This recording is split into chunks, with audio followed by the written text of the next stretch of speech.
องศรีวิไลหาริพูนชัยระเบือชื่อไกลทั่วแคว้นนาน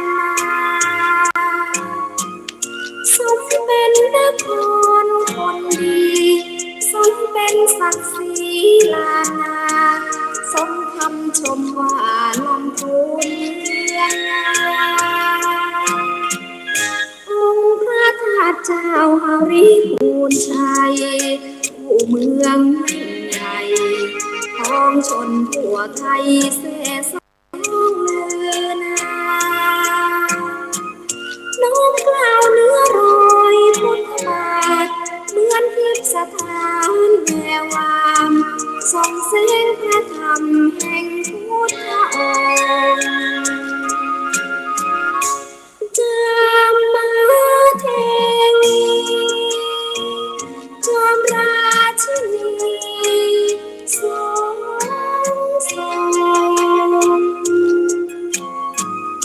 องค์พระแม่เจ้าผู้รังทำรงปิ่นอนงหาริพูนชัยทานน้ำทุ่งนาป่าสวยสะพรั่งเมฆพวงล้นฝั่งเข้าแดนป่าสางดังมนมัดใจเห็นดอยขุนตาลครึ่งสวงน้ำตกวังหลวงเพลินไพรหาริพูนชัยฟังใจไม่ลื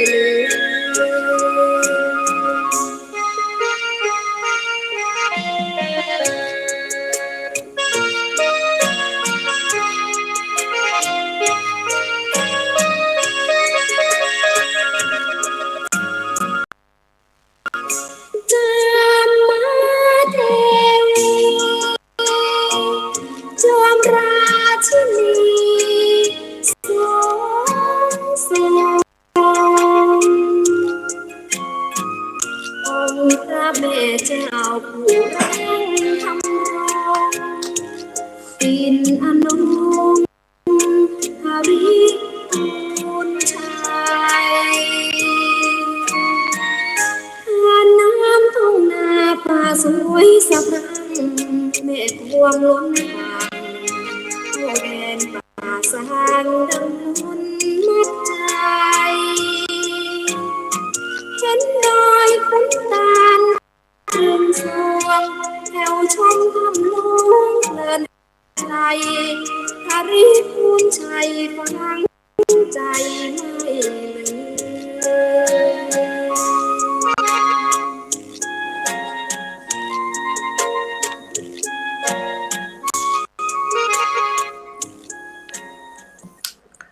ขอความนอบน้อมจงมีแด่องค์สมเด็จพระสัมมาสัมพุทธเจ้าพระองค์นั้นขอนมัสการซึ่งพระธรรมอันเป็นคำสั่งสอนของพระผู้มีพระภาค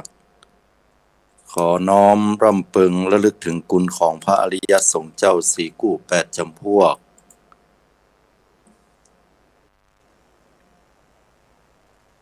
ขอเจริญพรมายังบรรดาอุปาสกะอุปาสิกาสาธุชนญาติโยมพุทธบริษัทผู้แสวงหาความพ้นทุกข์ผู้เป็นเพื่อนร่วมเกิดแก่เจ็บตายในสังสารวัฏอันยาวไกลเหล่านี้ขณะนี้นั้นท่านกำลังติดตามรับฟังรายการใต้ห่มพระรัตนตรัยออกอากาศกุเจ้าของวันพุธในช่วงเวลา 5 นาฬิกาจนถึงเวลา 6 นาฬิการวมเป็นเวลา1 ชั่วโมงด้วยกันและเช่นเคยดำเนินรายการโดยอาตมภาพอนาลัยอนาลโยโดยที่สาธุชนญาติโยมพุทธบริษัททุกท่านสามารถติดตามรับฟังรายการได้ทางสถานีวิทยุเพื่อการศึกษาพระพุทธศาสนาและวัฒนธรรมคลื่น FM 104.50 เมกะเฮิรตซ์วัดฝ่ายหินกราบอนุโมทนาขอบคุณในเมตตาธรรมของหลวงพ่อท่านพระครูปริยัติยานุศาสตร์ที่ปรึกษาเจ้าคณะอำเภอเมืองเชียงใหม่หลวงพ่อท่านพระครูสมุวิศวัตวรกิจโจผ ผู้อำนวยการสถานีวิทยุคลื่น FM 104.50 เมกะเฮิรตซ์เจ้าอาวาสวัดฝ่ายหินจังหวัดเชียงใหม่ตลอดจนถึงสถานีวิทยุทุกๆคลื่นสถานีที่ทำการลิงก์สัญญาณออกอากาศเพื่อนำเอารายการไปสู่สดประสาทแก่บรรดาพุทธบริษัททุกท่านต้องขออนุโมทนาขอบคุณอย่างผู้อำนวยการและเจ้าหน้าที่ทุกคลื่นสถานีมาณโอกาสนี้หรือสามารถติดตามรับฟังรายการได้ทาง YouTube Channel รายการสดของทางสถานีวิทยุ 104.50 เมกะเฮิรตซ์หรือเมื่อท่านทั้งหลายตื่นมาบ่ทันหรือว่ามีภารกิจเร่งด่วนที่บ่สามารถติดตามรับฟังรายการในช่วงเช้าหรือการจัดรายการสดได้ก็สามารถที่จะไปเข้าสู่ YouTube Channel ช่อง YouTube แล้วก็พิมพ์คำว่าใต้ห่มพระรัตนตรัยเพื่อที่จะฟังรายการย้อนหลังได้อันนี้ก็ขออนุโมทนาในคุณงามความดีความตั้งอกตั้งใจของบรรดาสาธุชนญาติโยมมาณโอกาสนี้โดยสาธุชนญาติโยมทุกท่านขึ้นชื่อคำว่าภัยหรือพยะภัยคือสิ่งที่เฮาบ่ปรารถนาเป็นสภาวะหรือว่าเป็นสิ่งที่เฮาประสบพบปะแล้วเฮาจะมีความคับข้องใจมีความสะดุ้งหวาดหวั่นมีความทุกข์มีความบ่สุขใจมีความบ่เบิกบานหันษาเกิดขึ้นชื่อว่าภัยแล้วเฮารู้ว่าเป็นสิ่งที่เกิดขึ้นและทำให้เฮานั้นเกิดความลำบากเกิดความกลัวและบ่ปลอดภัยเกิดขึ้นบ่ว่าจะเป็นภัยอันเกิดจากโจรผู้ร้ายภัยอันเกิดจากศึกสงครามภัยอันเกิดจากบุคคลผู้บ่หวังดีภัยอันเกิดจากธรรมชาติเป็นวาตภัยภัยอันเกิดแต่ลมหลวงอัคคีภัยภัยอันเกิดแต่ไฟไหม้อุทกภัยภัยอันเกิดแต่น้ำท่วมหรือแม้แต่อภิยภัยภัยอันเกิดแต่บุคคลผู้ที่บ่เป็นที่ฮักเหล่านี้ตัวอย่างเหล่านี้นั้นก็เมื่อเฮาหันว่าพอเฮาได้ยินอย่างนี้แล้วเฮาก็รู้สึกว่ามันเป็นสิ่งที่ทำให้จิตใจของเฮานั้นบ่มีความสุขมีแต่ความหวาดหวั่นเกิดขึ้นจะได้ให้เฮาพ้นจากภัยเหล่านี้ก็คือการป้องกันและการที่เฮาตั้งอยู่ด้วยความที่เฮาบ่ประมาทคอยระแวดระวังภัยต่างๆได้แต่ภัยที่องค์สมเด็จพระสัมมาสัมพุทธเจ้าได้ทรงตรัสสอนหมู่เฮาชาวพุทธเป็นภัยใหญ่อย่างยิ่งในสังสารวัฏนี้ในสังสารวัฏเนี่ยศรัทธาญาติโยมการเวียนว่ายตายเกิดคือการเกิดการตายของเฮาตลอดจนถึงภพที่แล้วเฮาบ่ฮู้ว่าเฮาเป็นไผและภพปัจจุบันเนี่ยเฮาฮู้ว่าเฮาเกิดเป็นอิหยังเฮามีอายุเท่าใดผิวพรรณวันวัยเท่าใดแต่เฮาก็บ่ฮู้ว่าวันพรุ่งเนี่ยจะเกิดอิหยังขึ้นกับเฮาถึงสิ่งที่ดีงามและสิ่งที่เลวร้ายคาดคะเนบ่ได้ต่อคือคาดคะเนไปก็อาจจะผิดพ้องถูกพ้องแต่ว่าภัยในภพหน้าชาติหน้าเฮาก็ยิ่งบ่ฮู้ไปใหญ่ว่าเฮาจะไปเกิดเป็นอิหยังอยู่ในตระกูลใดหรือว่าเป็นเหล่าสัตว์ใดในสังสารวัฏเนี่ยบ่สามารถที่จะบอกได้บ่มีอิหยังการันตีได้เลย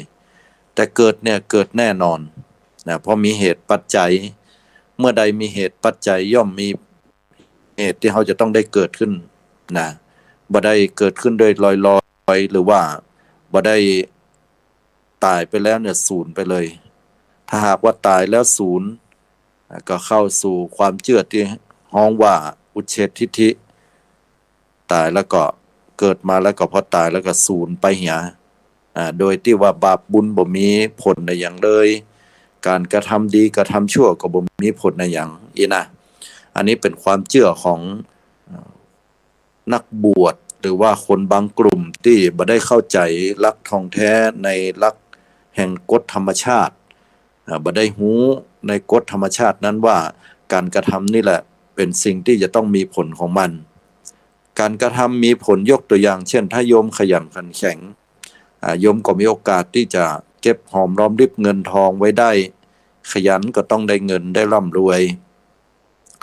หากว่าโยมพูดหรือว่าอู้ในสิ่งที่เป็นพโยชนะกรรมอู้ของโยมก็จะเป็นที่เคารพนับถือหรือเชื่อใจของผู้อื่นได้อันนี้เรียกว่าสร้างกรรมและผลแห่งกรรมมีถ้าเฮาอู้ในบ่มีหั่น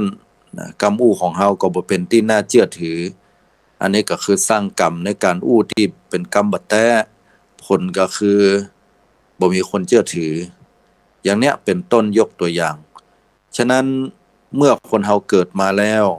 และต่อไปเนี่ยจะดับศูนย์อันนี้เข้าลักษณะของอุเฉททิฏฐิขาดศูนย์ไปพุทธเจ้าบอกว่าความเชื่อเหล่านี้บ่ใช่เป็นความจริงแท้และขณะเดียวกันเมื่อเฮาเกิดมาแล้วเฮาตายไปพบหน้าชาติหน้ามีก่อตามคำสอนพระพุทธเจ้านั้นมีแต่การเกิดตายเนี่ยจนในที่สุดจะไปอยู่ถึงที่ไหนอันนี้บอกบ่ได้ไปสิ้นสุดเมื่อใดและจะต้องมีการเกิดและมีการกระทำกรรมและเวียนว่ายตายเกิดอีกภพชาติจะเกิดขึ้นได้ก็ด้วยการที่เฮาสร้างกรรมและร่างกายของเฮาเนี่ยก็คือกรรมเก่าหรือวิบากที่เฮาได้รับมาเมื่อเฮาบ่มีวิบากกรรมปนจากอยู่เหนือการกระทำหรือกรรมเหล่านั้นที่เป็นผลกรรมเฮาเกิดเฮาก็บ่ต้องได้เกิดละคือสิ้นสุดแห่งกรรมนั้นปฏิปทาแห่งความพ้นทุกข์เหล่านี้พระพุทธเจ้าเนี่ยทรงตรัสสอนอยู่ทีนี้ก่อนที่เราจะไปถึงขั้นนั้นเนี่ยศรัทธาญาติโยมทั้งหลายมาย้อนอู้ถึงเรื่องของพระสัมมาสัมพุทธเจ้าพระองค์ท่านได้ทรงแสดงให้เราได้หันได้หูแจ้งหันจริงว่าครั้งหนึ่งเนี่ยพระองค์ท่านนี่ได้พิจารณาถึงความเกิดความแก่ความเจ็บความตายแล้วก็มากึศหาว่าโอ้คนเฮานี่เกิดแก่เจ็บตายเนี่ยมันเป็นของที่น่าสะดุ้งหวาดหวั่นน่ากลัวก็คือเป็นภัยใหญ่แท้ๆเลยเพราะพระองค์ท่านนั้นได้อยู่ในปราสาท3ฤดูและเป็นเชื้อพระวงศ์อยู่เป็นพระมหากษัตริย์เชื้อมหากษัตริย์เป็นราชโอรสที่จะได้ขึ้นครองราชย์ภายใน7 วันเนี่ย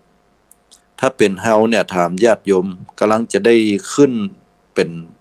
พระราชาแล้วก็จะได้เป็นใหญ่เนี่ยถามว่าหมู่เฮาเนี่ยจะไปนอนกลางดินกินกลางทรายกันก่อนเฮาตึมไปเหรอมันก่อนและอย่าใดพระพุทธเจ้าเพิ่นถึงกึศอย่างนั้นน่ะตอนนั้นน่ะเพิ่นเป็นเจ้าชายสิทธัตถะเยอะว่าเพิ่นถึงต้องออกจากบ้านจากจองไปนั่นก็ต้องย้อนปิกมาว่านั่นแหละคือพระองค์ท่านได้พิจารณาถึงว่าความพลัดพรากจากของฮักของเปิงใจทั้งหลายจะต้องมีแน่นอนเพราะว่าพระองค์ท่านนั้นได้มีโอกาสลักออกไปนอกพระราชวังซึ่งเป็นเขตห่วงห้ามสำหรับพระองค์เนื่องพระเจ้าสุโธทนะคือพระราชบิดาพ่อของเพิ่นก็เชื่อในคำทำนายนั้นว่าลูกของเปิ้ลเนี่ยถ้าหากว่าได้ไปหันคนแก่คนเจ็บคนตายสมณะแล้วเนี่ยก็จะต้องเปลี่ยนใจออกบวชบ่อยากจะให้ลูกในออกบวชแต่ด้วยบุญญาธิการบารมีที่เจ้าชายสิทธัตถะหรือพุทธเจ้าของเฮาได้สะสมสั่งสมมาดีแล้วก็เป็นเหตุปัจจัยให้พระองค์ท่านนั้นได้ออกไปนอกเมืองโดยมีนายชนะนั้นนำไปในที่สุดก็มาหันคนแก่คนเจ็บคนตายและสมณะคือนักบวชในคืนวันนั้นก็พระองค์ท่านอยู่ที่ไหนบ่เป็นสุขละจิตใจมันเกิดความว้าวุ่นตลอดชีวิตบ่เคยหันคนแก่ง่อมคนเจ็บป่วยแล้วคนตายพัดพรากจากคนฮักของชอบใจมีความพิไรลำพันธ์เป็นทุกข์อย่างยิ่งทำให้พระองค์ท่านนั้นทรงเกิดความหวั่นไหวเกรงกลัวและย้อนคำถามมาถามตัวเก่าว่าแล้วเฮาจะต้องปัดต้องพลากต้องตายจากกันอย่างอีกาเฮาจะต้องตายจากเสด็จพ่อเสด็จแม่ตายจากกันก่อชนะก็บอกว่าคนเฮาเกิดก็ต้องตายนะกะเฮาจะต้องเจ็บเป็นเย็นอุ่นอย่างอีกาพระองค์ท่านก็เป็นภัยก็มีโอกาสเหมือนกันหมดอ่ะครับพระองค์ก็มีโอกาสอันอย่างความแก่ก็จะต้องเป็นด้วยกาพระองค์ท่านก็หนีบ่ได้ สักวันพระองค์ท่านก็จะต้องมีหัวอันงอกเขี้ยวที่ลุดออกหลังโกผิวหนังย่อนยานเปิ้นหันอย่างนี้แล้วเปิ้นเกิดความสลดหดหูใจถามว่าจะได้ถึงสลดหดหูใจเหมือนคนบ่เคยหันก็แต่กะบ่เคยหันเลยในพระราชวังของพระองค์นั้นพระเจ้าสุโธทนะพระราชบิดาเนี่ยบักเฮือเปิ้นนั้นได้หัน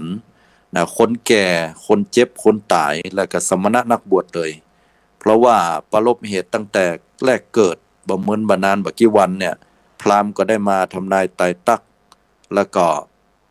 ตายกันไปอยู่2อย่างก็คือ1หากว่าครองความเป็นพระราชามหากษัตริย์ฆราวาสเจ้าบ้านจะได้เป็นจอมจักรพรรดิมีมหาสมุทรทั้ง4เป็นเขตกั้นแดนคือยิ่งใหญ่ที่สุดกว่ามหาราชาใดที่เคยเป็นมาในชมพูทวีปแต่ว่าการทำนายทายทักอย่างที่2ก็คือว่าพระองค์ท่านถ้าหากว่าเบนเข็มชีวิตออกบวชนะก็จะได้สำเร็จเป็นพระศาสดาเอกของโลกคือจะเป็นผู้ที่มีความนอบน้อมจากบรรดานักบวชทั้งหลายและ บรรดามนุษย์ทั้งหลายเทวดาทั้งหลายเป็นศาสดาเอกคือตรัสรู้ในหลักคำสอนในความจริงแท้แห่งชีวิต แต่ที่พระเจ้าสุโธทนะพระราชบิดาของเปิ้นเนี่ยจะหันดีหันงามกับการบวชของลูกนักกว่า เพราะว่าหันแล้วก็จะได้เป็นศาสดาเอกแต่บ่อันพ่อของเปิ้นเนี่ยต้องการให้สืบเชื้อพระวงศ์เพราะว่าบ่อันเชื้อพระวงศ์จะบ่มีไปสืบหรือว่าสืบแล้วก็บ่ได้โดยตรงนะจากเชื้อนอนเนื้อเชื้อของเปิ้นก็เลยพยายามเบี่ยงเบนความสนใจของพระเจ้าของเจ้าชายสิทธัตถะลูกของเปิ้นนั้นให้ได้อยู่บำรุงบำเรอด้วยกรรมคุณทั้ง5ให้หันในสิ่งที่งดงามให้ได้ยินเสียงที่ไพเราะให้ได้กลิ่นที่หอมอยู่ตลอดให้ได้รับรสชาติอันอร่อยแล้วก็ให้ได้สัมผัสเย็นร้อนอ่อนแข็งคือประสาท3ฤดูเนี่ยพร้อมกับยิงบำรุงบำเรออย่างต่างๆมีเสียงพิณเสียงประโคมดนตรีหันแต่สิ่งที่ดีๆงามๆตั้งแต่เกิดจนกระทั่งว่าพระองค์ท่านก่อนจะออกบวชเนี่ยก็ทำให้พระองค์หลงไหลไฟปองนะเจ้าชายเนี่ยบอกฮู้ความจริงว่า บอกฮู้ความจริงว่าแต่ที่จริงแล้วเป็นฉากกั้นม่านมายาที่พระราชบิดาเนี่ยทรงป้อนทรงประทานให้เพื่อจะไปเครื่องมัดใจแล้วก็แหมจากนั้นนะก็จะได้ขึ้นของราชย์นะแหมบ่เหมือนบ่นานละด้วยความหวังก็เลยพอใหญ่หน้ากาบานขึ้นมาบ่เหมือนก็เลยเสาะหาภริยาหรือว่าผู้ที่จะมาแต่งงานเป็นเนื้อคู่ก็อยู่ด้วยกันมาในที่สุดก็มีลูกอยู่คนหนึ่งและหลังจากนั้นเมื่อย้อนกลับมาอู้ถึงว่าพระองค์ท่านได้ออกไปลักแอวนอกเขตไร่ฐานนอกเขตสถานที่วังก็ไปหันความจริงแท้ในค่ำคืนนั้นปิกปอกมานั้นบ่หลับบ่นอนนะพระองค์ท่านมีแต่ความบ่ม่วนอกบ่ม่วนใจมีแต่ความหวาดหวั่นคั่นพลามปิกปอกมาก็มาหันแต่บุคคลผู้ที่เสมือนดังซากศพหมู่ที่เป็นนักพิณนักบรรเลงทั้งหลายพอเวลานอนหลับในคืนนั้นที่พระองค์จะออกไปก็ดีพระองค์ก็มาหันว่าโอ้เสมือนดังซากศพนอนแล้วก็บางคนก็ขนบางคนก็สยายผมบางคนก็นอนเป็นท่านั้นท่านี้ผ้าก็ทะลกขึ้นมาบัดต่างจากซากศพที่เขาเอาศพไปขว้างศพไปขว้างในป่าช้าผีดิบสมัยก่อนที่ไม่ได้มีการเผามีหันแล้วก็เกิดความสยดสยองรังเกียจเดียดชันเหลือเกินบัดต่างกันเลยพระองค์ท่านก็เลยหันแล้วว่าโอ้คนหมู่นี้นั่นเป็นมายาหลอกลวงแต่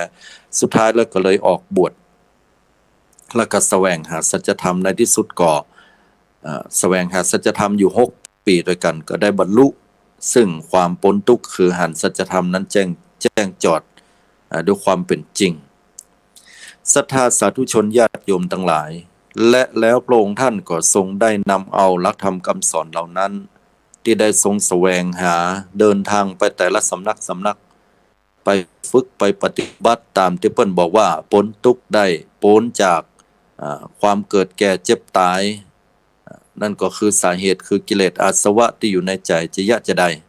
พระองค์ท่านก็ไปแต่ละที่ก็บ่พ้นทุกข์ในที่สุดก็ทรงมาค้นปะด้วยพระองค์ท่านนะคือต่างสายกลางแล้วก็นำเอามาเผยแผ่โดยมีปัญจวิคีตั้ง5เนี่ยเป็นเก้าเป็นเริ่มต้นแล้วก็เผยแผ่มาจนกระทั่งว่าพระองค์ท่านได้เสด็จดับขันธปรินิพพานและรับหลักธรรมคำสอนเหล่านั้นก็เผยแผ่มาจนถึงหมู่เฮาศรัทธาสาธุชนพุทธบริษัททุกท่านจนถึงยุคปัจจุบันสาธุชนญาติโยมทั้งหลายพระพุทธองค์ทรงตรัสว่าในสังสารวัฏนี้มีภัยใหญ่ที่น่ากลัวน่าก็ได้แก่ความทุกข์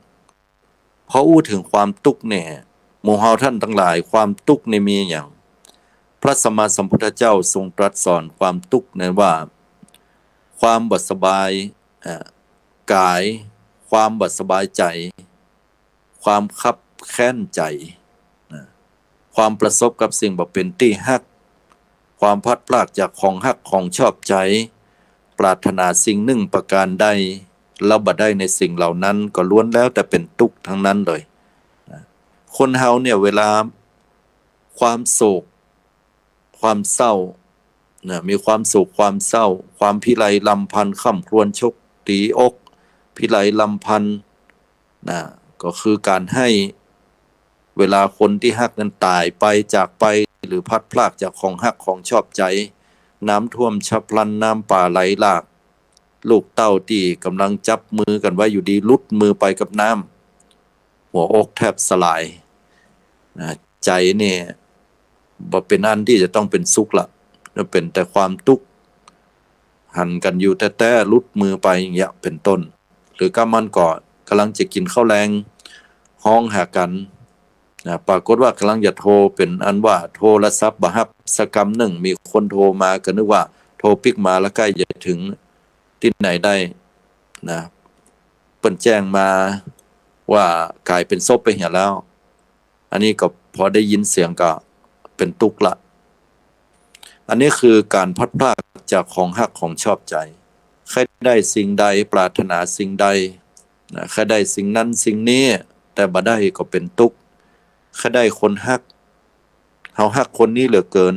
แต่สุดท้ายเพิ่นไปแต่งงานกับคนอื่นเพราะว่าคนอื่นร่ำรวยกว่าเฮาน่ะ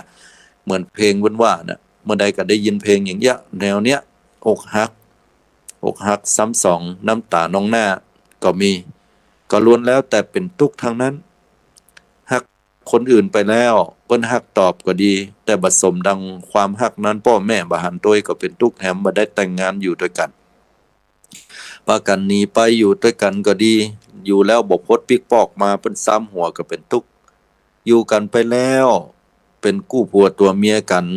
นะแต่ในที่สุดเมินมาฝ่ายหนึ่งฝ่ายใดนอกอกนอกใจตัวกันแล้วก็ไปมีใหม่ก็เป็นทุกข์อยู่ด้วยกันมาเมินเท่าชะแลแก่ชรามีลูกมีเต้าต่างฝ่ายต่างละสังขารตายไปก่อนแถมฝ่ายหนึ่งก็ด้วยความฮักความอาลัยความผูกพันก็เป็นทุกข์รวมแล้วก็คือมันอย่ามาเป็นทุกข์ทางนั้นน่ะมันก็หมู่เฮาว่าเฮาปรารถนาให้อยู่เย็นเป็นสุขเฮาปรารถนาให้เฮาบ่เจ็บบ่ไข้เฮาปรารถนาให้เฮาบ่ต้องพลัดพรากจากคนฮักของชอบใจเฮาปรารถนาให้เฮามีแต่ความสบายใจบ่มีศัตรูกู้อาฆาตเฮาปรารถนาให้เฮานั้นได้ค่าได้อิหยังก็ขอสมดังใจปรารถนากุอย่างเฮาปรารถนาอยากจะให้คนที่ฮักนั้นบ่นอกใจของเฮาปรารถนาให้คนทั้งหลายนั้นมาฮักเฮาเป็นที่ฮักที่ยินดีที่ยินแปลงแต่เชื่อก่อท่านทั้งหลายพุทธเจ้าบอกว่านี่คือความสมหวังได้ยากหรืออาจจะเป็นความหวังบางสิ่งบางอย่างนั้นเป็นไปบ่ได้โดยซ้ำยกตัวอย่างเช่นว่าเฮาบ่อยากจะพลัดพรากจากของฮักของชอบใจ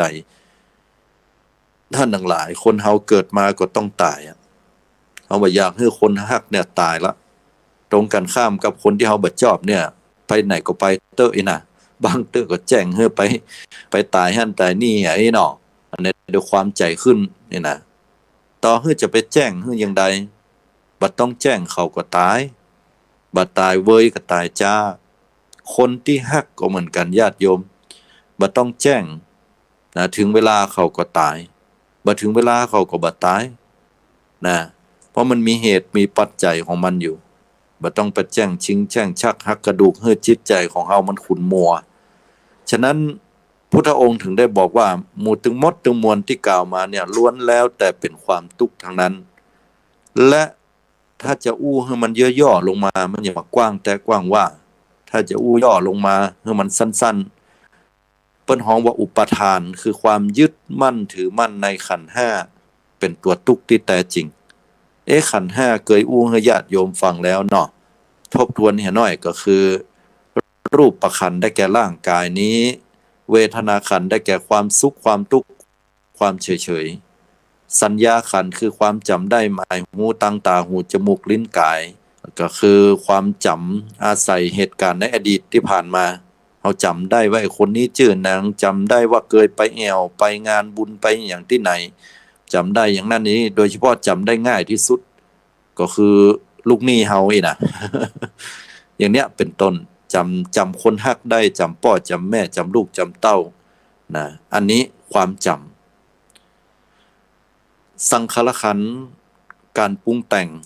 ก็คือสิ่งที่มาปรุงแต่งจิตใจของเฮาทั้งฝ่ายดีและฝ่ายบ่ดีเอามาปรุงแต่งทั้งฝ่ายบ่ดีก็ความโลภโกรธหลงเกิดขึ้นกับใจ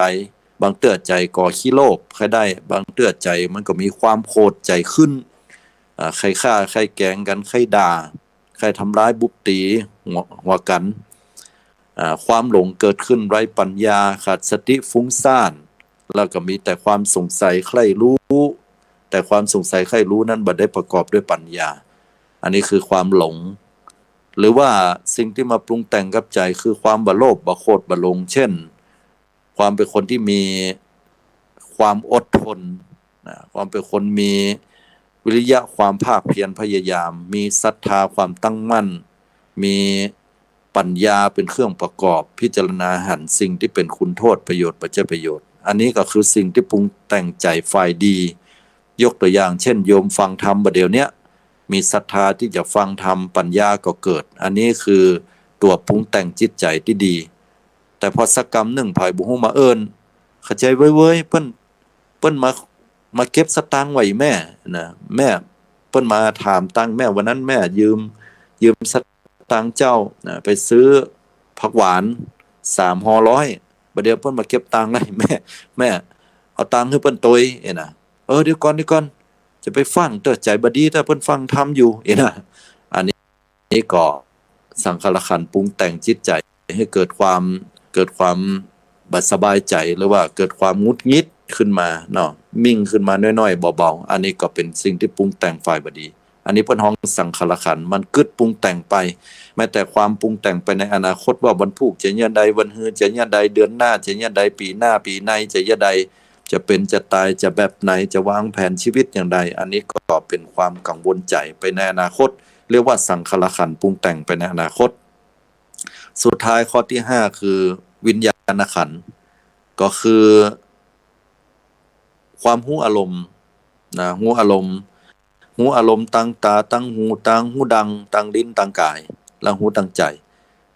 พอหน้าสัตตาหันก็ฮู้ว่าเป็นไผเป็นสิ่งอันหยังเป็นอันหยังสิ่งใดอย่างเฮาสัตตาหันพอคนเนี้ยเจ้าเหมาะเข้าบ้านมาละนี่นะอันนี้เฮาจำได้นี่เป็นสัญญาทางตาได้ยินเสียงกำลังนอนรับม่วนๆได้ยินเสียงไผบ่ฮู้มาฮ้องเนี่ยนะพอฟังพอดีๆฮู้ละไอ้คนเนี้ยมันมาฮ้องอันเนี้ยจำได้อันนี้ได้ยินดังเสียงได้กลิ่นหูดังไผมาพอไผแกงนอใส่ผักละหอมผักละตึงจำว่ามันเป็นกลิ่นผักละแต่ถ้าเป็นฝรั่งมาเนี่ยมันบ่ฮู้จักกลิ่นผักละมันก็จะถามว่า what อันหยังน่ะนะมันคืออันหยังมันก็จะถามอยู่อย่างเงี้ยถามตลอดนี่ก็เพราะว่ามันบ่มีสัญญาคือความจำได้หมายรู้ข้อมูลเก่าของมันเนาะจิตก็เข้าไปหูได้แต่บ่ฮู้ว่ามันเป็นกลิ่นหยังเนี่ยอันเนี้ยวิญญาณขันธ์นี่ก็คือหูตาหูดังลิ้นกายจะหูรสชาติหูกายนี่หูร้อนหูแข็งหูความเย็นหูกระทบสิ่งเย็นร้อนอ่อนแข็งต่างๆได้รวมความก็คือขันธ์5ย่อมาเหลือ2คือรูปประขันธ์กับนามขันธ์รูปประขันธ์นี้สิ่งที่เราสัมผัสได้ตั้งตาหูจมูกลิ้นกาย แต่นามขันธ์นี่ต้องรับรู้ตั้งใจอย่างเดียวต้าน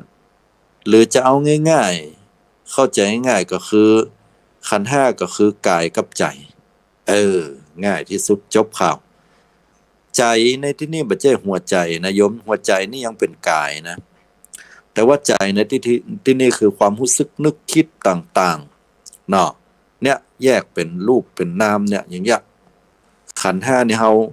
อุปทานขันธ์ห้าพุทธเจ้าว่าเป็นตัวทุกข์แล้วมันเป็นตัวทุกข์ได้อย่างไรอุปทานคือความยึดมั่นถือมั่นพุทธเจ้าเพิ่นบอกว่าเฮาเนี่ยพอเฮาไปหลงยึดมั่นในร่างกายว่าเป็นเฮาก็เลยเป็นความทุกข์เพิ่นว่าอย่างนี้อ้าวแล้วมันเป็นทุกข์อย่างไรพุทธเจ้าก็บอกว่าเมื่อยึดว่าร่างกายเป็นเฮาเมื่อใดเนี่ยมันจะต้องเป็นทุกข์ละเพราะถ้าบอกว่าร่างกายเนี่ยเป็นเฮาพอมีไผมาว่าเฮาว่าสุมาเตด่าเฮาว่าหน้าเป็นสัตว์นั้นสัตว์นี้หน้าเหมือนด่าด้วยความโกรธเนาะเอาเป็นภาษาเจ้าบ้านสุมาเตอาตมาขอให้ได้อู้แบบชัดเจนไปเลยเนาะจะใช้กรรมอาจจะเป็นกรรมที่ค่อนข้างเซ็นเซอร์แต่ก็ขอให้เข้าใจในหลักธรรมกันแล้วกันอย่างบางคนมาด่าเฮาแห้งๆด่าเฮาว่าหมาอีเนาะหรือว่าหน้าหมาอีเนาะเฮาก็ต้องโกรธเพราะว่าคนอื่นว่าเฮาเนี่ยมันหน้าหมาหน้าเหมือนหมาเนี่ยเฮายึดมั่นถือมั่นว่าโอ้มันด่าเฮาว่าหน้าเฮาเนี่ยเหมือนหมาแล้วถามโยมเหรอหน้าเฮานี่มันเหมือนหมาแต่กะโยมเป็นแยงพอเหรอแยงพอแว่นพอกระจกละโยมก็หน้าเฮามันบ่ยิ่งเหมือนหมาโลหน้าเฮามันเป็นคนน่ะโยมเอ้ยแล้วเฮาจะโคตรอีหยังเนี่ยหันง่ายที่สุดละโยมก็ถ้าเฮาโคตรแสดงว่าเฮายอมรับว่าอ๋อใช่ละเฮาเป็นหมาอีนี้หน้าเฮาเหมือนหมาแต่อีนี้ก็แต่ละคนเนี่ยลองไปแยงพอแว่นพอเหรอบางคนก็จัดหล่อบางคนก็จัดงามเนี่ยมันยังหมู่ฟังธรรมนี่ก็หน้าตาเนี่ยโอ้ยิ้มแย้มแจ่มใสบางคนพอยังหน้าตาเนี่ยยังดารามันก็บางคนพอหน้าตาที่เปิ้นงามเปิ้นหล่อน่ะดูดีกันหมดเลยแล้วพอเวลาไผมาด่าเฮาหน้าหมาแล้วเฮาโคตรอีหยังก็แสดงว่าเฮาโคตรนี่แสดงว่าเฮายอมรับนี่ว่าเฮาเหมือนหมาแต่แม่นก็เพราะนั้นบ่ต้องไปโคตรไผด่าเฮาว่าหน้าหมาเฮาเหมาเนอะเอาคืนไปเตอะเอาปอกไปเตอะนะเอาไปด่าตัวเก่าพุ่น พุทธเจ้าบอกว่าบ่บริโภคโดยคือหมายความว่าเฮาบ่รับเพราะบ่รับแล้วของนั้นเป็นของไผนะเหมือนเปิ้นเอาผลไม้รากไม้ของกินก็ดีเมี่ยงก็ดีหยังก็ดีมาเลี้ยงเฮาแต่เฮาบ่แตะบ่ต้องบ่จิบ่จี้บ่เอามากินของนั้นจะตกเป็นของไผมันก็ตกเป็นของเจ้าของนั่นกะไผด่าเฮาว่าหน้าหมาเฮาบ่รับบ่โคตรของนั้นมันก็จะปิกปอกไปเป็นของคนที่ว่าให้เฮา เอียกะเนาะสำหันแล้วอดไข้หัวบ่ได้เพราะเฮาบ่โคตรแล้วคนโคตรนี่มันพอยังผีบ้าไว้ได้น่ะพอยังแมงอะหยังได้อะอันเนี้ยหันด้วยปัญญาแค่นี้ในเองนะญาติโยมคือความบ่ยึดมั่นถือมั่นในกายละหันก็เนี่ยง่ายๆแบบเนี้ยที่พระพุทธเจ้าสอนเนี่ยบ่มีไผหันแจ้งเลยกะมีคนด่าเฮาว่าอย่างมาแง่วเหมือนควายเนาะสุมาเตอะใจกรรมนี่นะคือหันสัจธรรมแท้จริงโยมเอาถึงเกาะถึงแกะถึงแก่นมันละอย่างมาแง่วเหมือนควายเฮาก็โคตรเนี่ยมันว่าเฮาเป็นควายว่าก็ยังลองยุบพอเราโยมยุบบนหัวเฮาแล้วเฮามีเขาอะนะเฮาลองมายุบพอหูดังเฮาแล้วเฮามีเจือกกอแล้วเฮาพอตัวเก่าก้มพอเราต้องไส้เฮามีขนเหมือนควายก็เฮามี4ขาก็หรือว่าเฮามี2ขาเฮามี2มือ2ขา2ตีนบ่ใช่กะแล้วเฮาก็บ่ได้ฮ้องเหมือนควายรู้เฮาอู้เป็นกรรมคนเนี่ยแสดงว่าเฮาเป็นคนหรือเป็นควายล่ะเป็นคนแล้วเฮาโคตรอีหยังเวลาไผว่าเฮาเป็นง่าวอย่างควายก็เฮาก็บ่ได้ง่าวอย่างควายรู้แม่นบ่แล้วฮู้ได้อย่างใดมันฮู้ได้อย่างใดว่าควายมันง่าวย้อนถามมันถึงกรรมก็ควายมันเลี้ยงมันอยู่นาผู้ไหนมันบ่ได้เรียนหนังสือก็เอายับควายมาเรียนหนังสือมันไปฮู้เรื่องอย่าใดมันไม่ใช่ภาษาควายแล้วคนที่ยับมานั่นก็ง่าวนั่นน่ะง่าวของแต่ควายมันจะด่าว่าง่าวอย่างคนเนี่ยฮู้นี่เนาะถ้าควายมันด่าได้นะแล้วควายนี่เป็นสัตว์ที่ประเสริฐมากกว่าเป็นสัตว์ประเสริฐตรงไหนคือเป็นผู้มีบุญคุณเนาะใจคำว่าเป็นสัตว์เป็นผู้มีบุญคุณมากกว่า สมัยก่อนเพิ่นเอาใจแรงงานด้วยการไถนาทำนาแล้วปลูกข้าวเฮาเนี่ยญาติโยมทั้งหลายเฮ้ยแล้วมาว่าเพิ่นง่าวอย่างควายเปิ้นเฮาต้องเปลี่ยนใหม่ว่าโอ้คนคนเนี้ยดูเหรอนะหรือว่าสัตว์เนี่ยเป็นสัตว์ที่มีบุญคุณนะควายเนี่ยนะน่าจะเอาไปเปรียบกับสิ่งที่ดีๆงามๆมากกว่าด้วยซ้ำแต่คนเฮาบ่เปรียบว่าง่าวอย่างควายอันที่อะไรญาติโยมพอไผมาด่าเฮาเหมือนง่าวอย่างควายสติปัญญามันมีกายน่ะเฮาก็โคตรขึ้นมาแล้วเนี่ยฮะก็แสดงว่าเฮายอมรับว่าเฮาเนี่ยเหมือนควายง่าวอย่างควายแล้วเฮาก็ยังบอกฮู้ว่าควายนี่มันง่าวก็บ่ง่าวบ่ฮู้ยะแล้วไปปอที่แน่ๆเฮายอมรับไปแล้วว่าเฮาเหมือนควายไปแล้วทั้งๆที่เฮาก็บ่มีเขาลองคิดว่าเฮาบ่มีเขาแล้วเฮาเป็นตุกก่อแล้วเฮามีเขาอ่ะเป็นตุกก่อเฮามีเขาก็เป็นตุกแม่นก่อแต่พอเฮามีเขาเหรอเฮาก็บ่เป็นตุกเมื่อนั้นเมื่อใดก็ตามโยมถ้าเขาคนนั้นมาด่าเฮาเนี่ยเฮาลองบ่มีเขาเพราะละบ่มีเขาด่าคือเฉยๆนะบ่ต้องไปสนใจคำเขาด่าว่าเฮาเป็นควายมีเขามีกรรมของเขาเขาว่าปล่อยเขาว่าไปเขาจะว่ากรรมหยังก็ปล่อยไป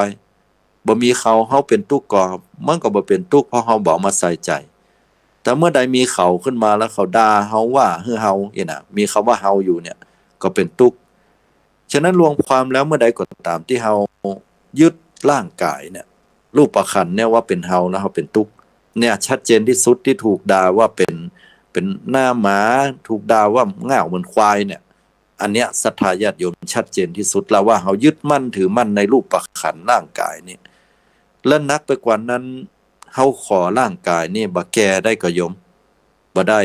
ขอบ่ให้เจ็บป่วยได้ก็บ่เป็นโรคภัยไข้เจ็บให้อยู่ดีมีสุขตลอดได้ก็โยมบ่ได้ขอให้เฮาบ่ตายได้ก็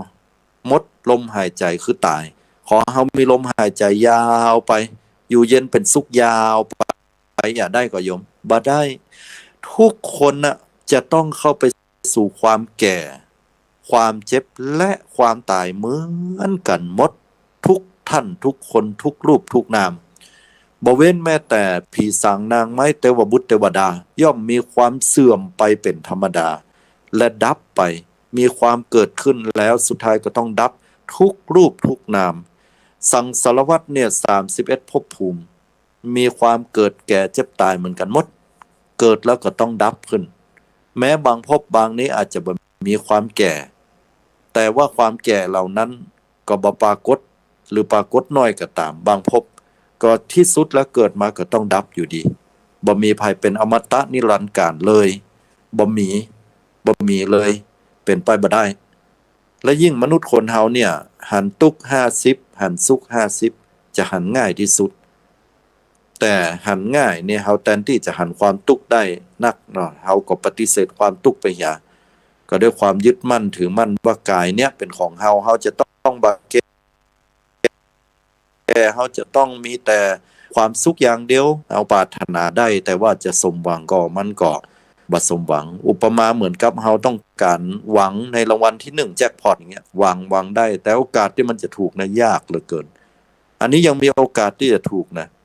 แต่ท่านทั้งหลายเชื่อก็ว่าเฮาหวังเพื่อเฮาบ่แก่เป็นไปบ่ได้เลยบ่มีเปอร์เซ็นต์แม้แต่เศษเสี้ยวบ่ฮึกเจ็บบ่มีเปอร์เซ็นต์เลยบ่ฮึตายเป็นไปบ่ได้เลยสักวันหนึ่งเฮาต้องแก่เจ็บตายแม้ปัจจุบันเฮาก็ยังแก่แล้วนะจากเดิมที่เฮาเป็นละอ่อนก็ยังมาสู่วัยกลางคนและก็วัยชราละ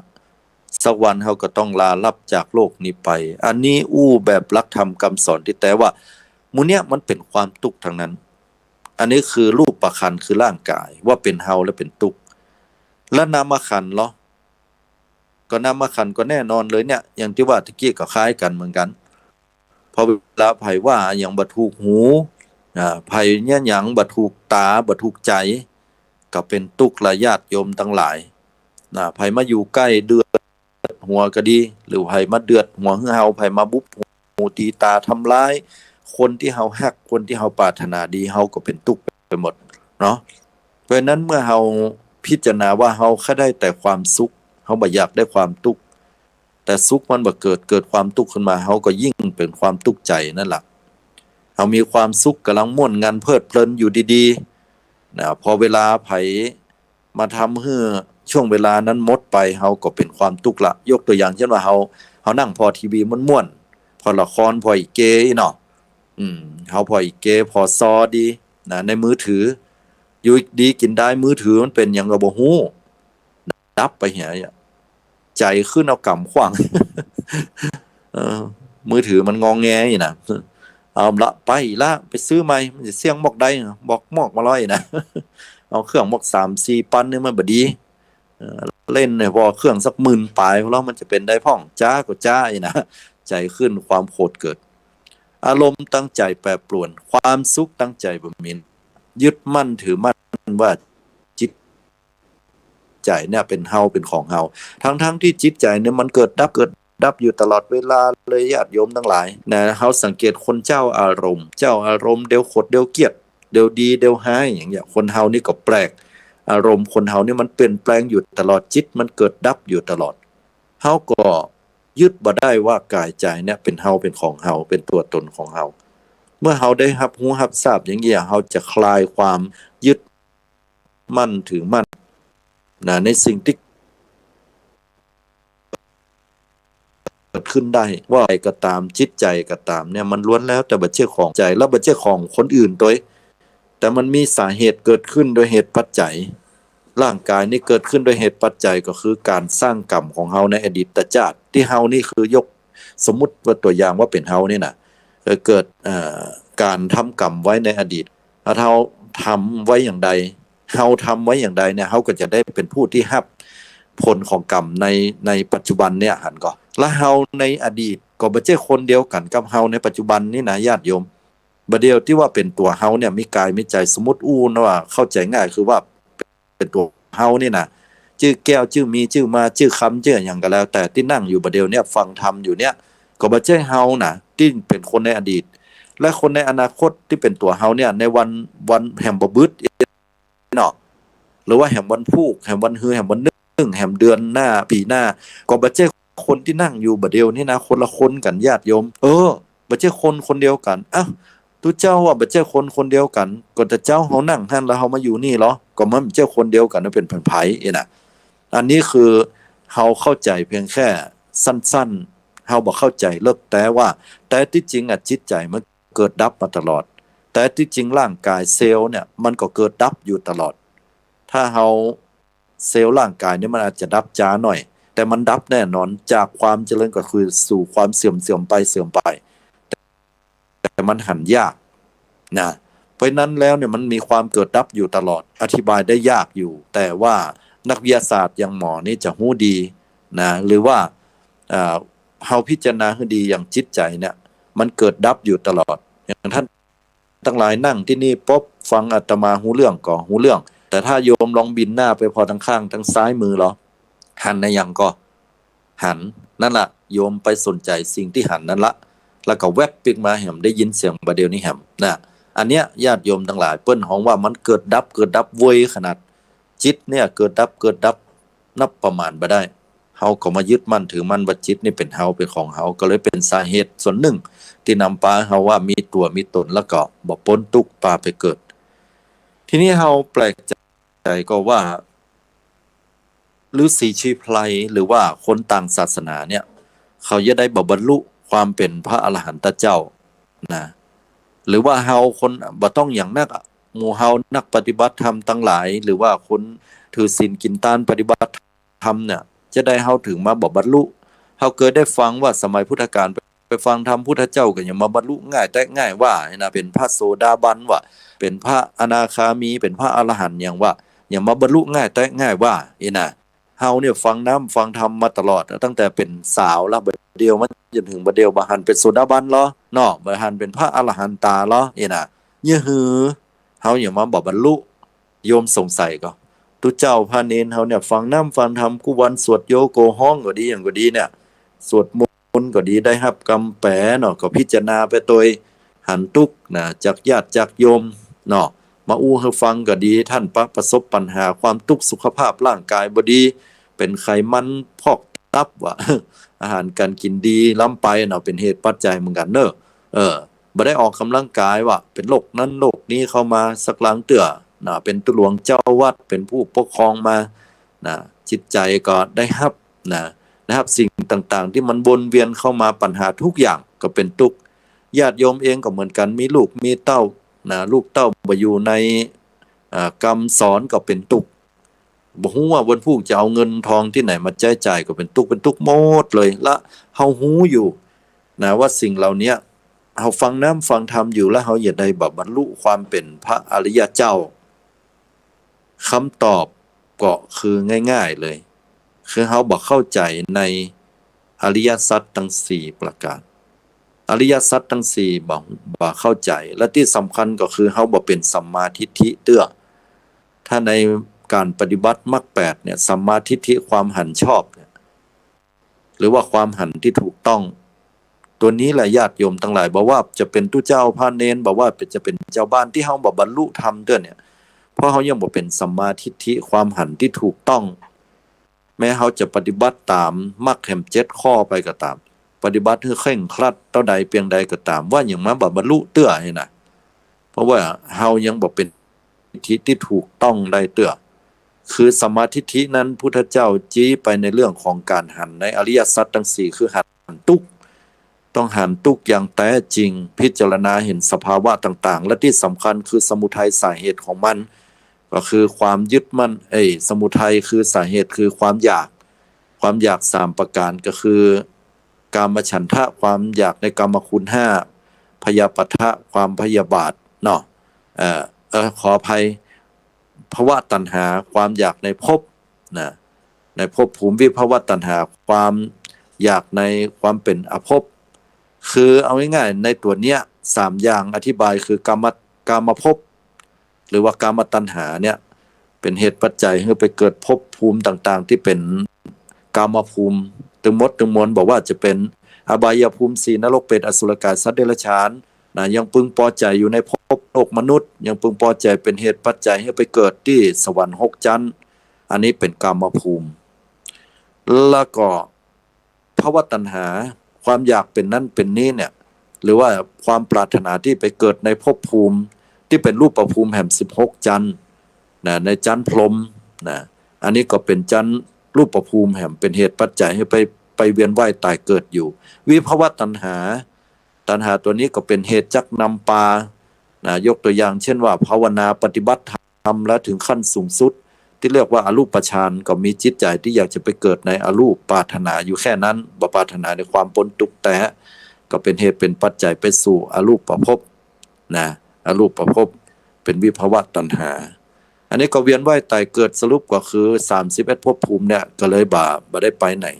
บ่ได้พ้นทุกข์ถึงนิพพานได้เป็นนั้นแล้วนะความยึดมั่นถือมั่นในขันธ์5เนี่ยแหละคือกายกับจิตนะรูปขันธ์นามขันธ์ว่าเป็นเฮาเป็นของเฮาตัวตนของเฮาก็เลยวนเวียนอยู่ใน31ภพภูมิเนี่ยบ่พ้นจากทุกข์ไปได้นิโรธคือความสิ้นทุกข์คือเข้าใจอย่างท่องแท้เบื่อหน่ายในสังสารวัฏนี้นะแล้วก็ปฏิบัติตามมรรค8โดยมีสัมมาทิฏฐิเป็นเบื้องต้นเหมือนแสงแรกแห่งรุ่งอรุณเมื่อเราเข้าใจสัมมาทิฏฐิอย่างท่องแท้แล้วโอกาสที่เราจะปฏิบัติและเมื่ออินทรีย์5แก่กล้าเมื่ออินทรีย์5แก่กล้าพร้อมแล้วเนี่ยก็การบรรลุธรรมเนี่ยก็จะเกิดขึ้นอย่างแน่นอนนะดังที่พระองค์ท่านได้ทรงตรัสสอนไว้ตามแนวทางแห่งอริยมรรคมีองค์8ฉะนั้นก็อย่าท้อถอยเมื่อเราเกิดเป็นมนุษย์แล้วเนี่ยเราก็มีโอกาสที่จะบรรลุธรรมเหมือนกันหมดญาติโยมทั้งหลายอย่างน้อยก็สะสมสังสมสุตตะสะสมเพื่ออินทรีย์5เฮาแก่กล้าที่เฮาหันเปิ้นว่าฟังน้ำฟังธรรมบรรลุธรรมได้นะอย่ามาง่ายในสมัยพุทธกาลนั้นเพราะว่าสะสมสังสมมาดีแล้วนั่นน่ะแล้วของเฮาเราต้องสะสมสังสมก็ต้องสะสมสังสมแล้วปัจจุบันเราจะสะสมไปก่อนบ่บรรลุเตื้อกาก็แล้วแต่เฮาแหมนะครับสามารถที่จะบรรลุได้ในชาตินี้โดยถ้าเฮาสร้างเหตุปัจจัยให้มันพร้อมนั่นก็คือการปฏิบัติให้ท่องแท้เข้าใจในหลักธรรมอย่างแท้จริงศึกษาให้เข้าใจอย่างถึงแท้เมื่อใดก็ตามที่บ่ได้หันว่าบ่ยึดมั่นถือมั่นว่ากายนี้เป็นเฮาใจนี้เป็นเฮาแต่บางคนบางท่านกายนี้บ่ใช่ของเฮาใจนี้ก็บ่ใช่ของเฮาแล้วก็คิดเข้าใจว่า แต่ว่ามีบางสิ่งบางอย่างเข้ามายึดมั่นถือมั่นในรูปขันธ์นามขันธ์กายใจนี้ขันธ์ห้านี้ก็เลยเป็นเฮาขึ้นมาพอยึดมั่นถือมั่นแล้วหลุดพ้นแล้วตัวนั้นเฮาก็ปีกไปสู่เมืองนิพพานเฮาก็พ้นทุกข์ละก็ยังมีเฮาแหมอันนี้ก็ยังบ่พ้นทุกข์เด้อนะเพราะฉะนั้นเฮาท่านทั้งหลายนี่สังสารวัฏเนี่ยมันรัดดึงเฮาไว้เมินกว่าเฮาจะศึกษาปฏิบัติให้เกิดความพ้นทุกข์แต่เนี่ยต้องเป็นสมาธิที่ถูกต้องนะที่เข้าใจอย่างท่องแท้และปฏิบัติตามมรรคแห่ง7ข้อก็จะมีโอกาสในการที่จะบรรลุได้วันนี้อาตมาก็เลยว่าโอ้ได้มายาวเหมือนกันเนาะที่จริงมันเนื้อหามันนักนะในการที่จะอธิบายให้เข้าใจได้พิสดารละเอียดลึกซึ้งแต่ว่าเนื่องจากว่าเวลามันน้อยเนาะ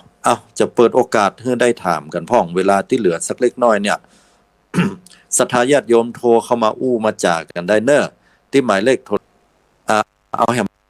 รอบ063399309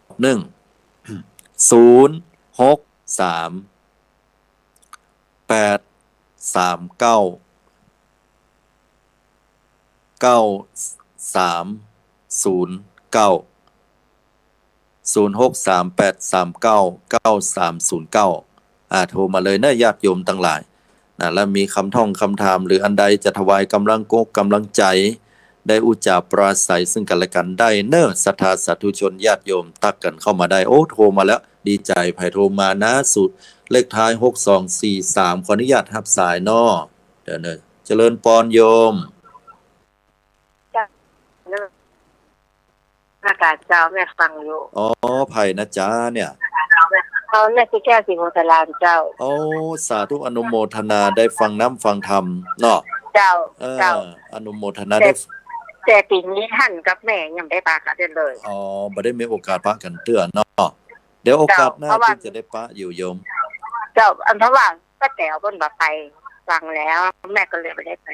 แม่บอกว่าจะไปฝากไผ่เจ้าบ่เป็นยังบ่เป็นตามปัจจัยกูแม่ไปแม่ก็ไกลให้แม่มาหารทางสักเทื่ออาจจะด้วยว่าเสาร์อาทิตย์เนาะไปปาร์ตี้สำนักปฏิบัติธรรมกะเจ้าแม่ไปร้านก๋วยเตี๋ยวหมูตุ๋นนะเจ้าบ่เป็นอย่างโยมถ้าว่าบ่ได้ปะเตื้อก็โอกาสต่อๆไปก็แล้วกันเนาะถึงมีโอกาสได้ปะเจ้าวันนี้เหมือนว่าดวงแม่ดีนักเพราะว่าแม่ไปเมียแม่ก็ท่านบอกว่าแม่ก็ได้เลยเบอร์เก่าก็ยังมีอยู่แต่โทรปฏิทินนะเจ้าเบอร์เก่านี่อาจจะยกเลิกไปแล้วเนาะแต่ว่าใช้เบอร์นี้โทรเข้ามาได้เนาะเจ้าก็นี่แม่ยังมีไว้แล้วเจ้าสาธุเนอะเจ้านมัสการเจ้าสาธุเจ้าอันนี้ก็โยมนอกเพิ่นได้โทรเข้ามานึงแม่แก้วเนาะอนุโมทนาบุญตัวเนอร์ที่ได้โทรเข้ามาเพราะว่าเพิ่นผ่านไปที่สำนักปฏิบัติธรรมต้นเมื่อใดเนี่ยเพิ่นก็จะนำเอาสิ่งของหรือปัจจัยไปถวายอาตมาตลอด แต่เนื่องจากว่าโยมแห่งท่านเนื่องเพิ่นติดธุระเพิ่นบ่สามารถมาปฏิบัติธรรมได้ก็เลยบ่มีโอกาสได้ปะกันเตื้ออาตมาก็อยู่หั่นน่ะนะเตื้อก็มีธุระปะปังที่จะต้องออกไปก็เลยบ่ได้มีโอกาสปะกันอนุโมทนาบุญที่เพิ่นบอกว่าโชคดีมีดวงน่ะที่จริงก็คือมีเหตุปัจจัยนะเนาะ6782นะครับขออนุญาตรับสายเจริญปอนเจ้าการนมัสการเจ้าพระอาจารย์จากที่ไหนโยมแม่นิเวศบ้านหนองไวตำบลแม่แฝกจำได้ละอนุโมทนาแม่นิเวศเนาะเจ้าฟังอยู่ในครับอยู่ในฟังธรรมนี่อยู่เจ้าแล้วก็อันเป็นกำลังใจให้ชัดเจนดีเจ้าชัดเจนดีเนาะมีคำถามอย่างก็จ้าวันนี้ก็มีคำถามอย่างเจ้าเพราะว่าฟังก็สบายใจดีเจ้าเข้าใจง่ายจ้ะเข้าใจง่ายเนาะเป็นกำลังใจให้อาตมาก็จะได้หาหลักธรรมคำสอนนะมาอธิบายให้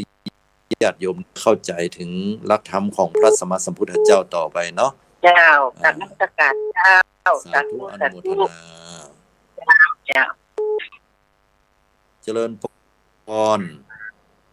ขอเจ้าพระอาจารย์เจ้าจากที่ไหนจ๊ะแม่เป็นคนเลี้ยงปลาเป้าเจ้าแล้วก็มาเลี้ยงปลาเป้าก็ได้ยินกันอยู่จังใหม่นี่เจ้าอยู่จังโยมดังๆหน่อยอาตมาบ่ค่อยได้ยินนะฮะเร่งเสียงสุดละ ฮัลโหล แม่เป็นคนเวียงปะเป้าเจ้า อ๋อเป็นคนเวียงป่าเป้าแต่มาอยู่เชียงใหม่ ไม่เอาหาลูกเชียงใหม่เจ้า อ๋อเวียงป่าเป้านี่อยู่แถวบ้านไหนเนี่ย อยู่บ้านปุงหนองเจ้า อ๋ออ๋อฟังรายการอยู่ตังใดของเชียงใหม่จ้า ราชีเจ้า รายการชัดเจนดีเนาะ ชัดเจนดีเจ้า แล้วมีคำท่องคำถามอย่างก็จ้าหรือว่ามาถวาย อ๋อก ำลังใจ แม่โยมแม่เคยถามว่า แม่จะซื้อละครั้งที่อันเป็นตีไปบิณฑบาตเนาะแล้วแม่จะเอาไปถวายที่วัดไหนมันจะดีก็เจ้า อ๋อซื้อละกังหรือว่าซื้อกองโยม ละครั้งเจ้า ละคังเอาไปถวายเพื่อให้เปิ้นตีในยามที่เปิ้นจะไปบิณฑบาตอีกะแม่นก่อน เจ้า อ๋ออันนี้เราต้องถามความต้องการเปิ้นแห่งกรรม1ตัวเนาะว่าตังวัดเปิ้นต้องการก็บางครั้งความต้องการของเราคือเราแค่ได้อานิสงส์เนี่ยมันก็ถึงดีอยู่ละเป็นเจตนาที่น่าชื่นชมแต่ถ้าเราจะได้บุญกุศลอย่างเต็มเปี่ยมที่สุดมันจะต้องสอดคล้องกับความต้องการของเปิ้นตัวเนาะโยมเนาะเพราะฉะนั้นลองถามเห็นหน่อยเราวัดตุลุงเปิ้นคได้ก็ตุปี้เปิ้นคได้ก็ว่าพระน้อยคได้ก็เอาละกังเนี่ยจะไปตีเนี่ยหรือว่าเปิ้นอาจจะต้องการกองไก่น่ะลองถามว่าโอ้โยมท่านเป็นละกังเนี่ยขอเป็นกองได้กองมันจะง่ายมันดังมุยหน่อยเนาะถ้าเป็นละกังมันจะดังเต้งเนี่ยนะอันนี้บัดนี้เปิ้นว่าถ้าเปิ้นบอกว่าก็ดีเหมือนกันเปิ้นอาจจะเอาไปห้อยไว้ที่พระอุปคุตอีกก็ได้แต่ถ้าปกติถ้าเวลาบิณฑบาตอาตมาเขาจะใจเป็นกองแต่นเนาะอันนี้ก็ขออนุโมทนาเนอะที่ได้โทรเข้ามาเนาะสาธุแล้วฟังธรรมกันต่อไปเนอะสาธุเจริญพรสาธุเจ้านี่ก็เป็นที่น่าอนุโมทนาโอ้เวลาหมดไปแล้วเหลือน้อยเดียวละโยมทั้งหลายต้องขออภัยเนาะแต่ว่าอย่างที่โยมเพิ่นมาถามเนี่ยดีละบางอย่างที่เขาจะถวายพระสงฆ์องค์เจ้าเนาะตอบคำถามได้ว่าเป็นสิ่งที่ดีหมดเจตนาเขาจะถวายอย่างก็ดีหมดอ่ะแต่เขาต้องพอความต้องการเปิ้นตัวมันจะได้สอดคล้องต่อความต้องการถึง2ฝ่ายบางครั้งเขาต้องการตานพระพุทธรูปตานนั้นตานนี้ถ้าของที่มันน้อยๆก็บ่เท่าใดแต่ถ้ามันเป็นของใหญ่เกิดว่ามันบ่มีที่วางหรือบ่มีที่ไว้เนาะมันก็เป็นความต้องการของคนฝ่ายเดียวคือฝ่ายเฮาแต่ว่าถ้าเพิ่นบ่มีที่แล้วจะต้องนึกถึงด้วยว่าเพิ่นต้องการก็ถ้าบ่ต้องการมันก็จะกลายเป็นความลำบากใจเปิ้นจะเป็นภาระของเปิ้นไปก่อเนาะทั้งนี้และทั้งนั้นถามได้ก่อนบ่เป็นหยังแต่ชื่นชมในเจตนาของหมู่เฮาทุกท่านจะต้านหยังก็เป็นสิ่งที่ดีเนาะฉะนั้นจะได้สอดคล้องถึง2ฝ่ายตัวเวลามีน้อยเนาะอาตมาก็ขอเอารายการปิ๊กปอกไปก่อนเน้อญาติโยมทั้งหลายปากันในโอกาสครั้งต่อไปขอให้ได้มีความสุขความเจริญด้วยอายุวันนะสุขภละขอทุกท่านได้ประสบแต่สิ่งที่ดีงามได้ถึงฝั่งมรรคผลนิพพานโดยเร็วพลันทุกท่านทุกคน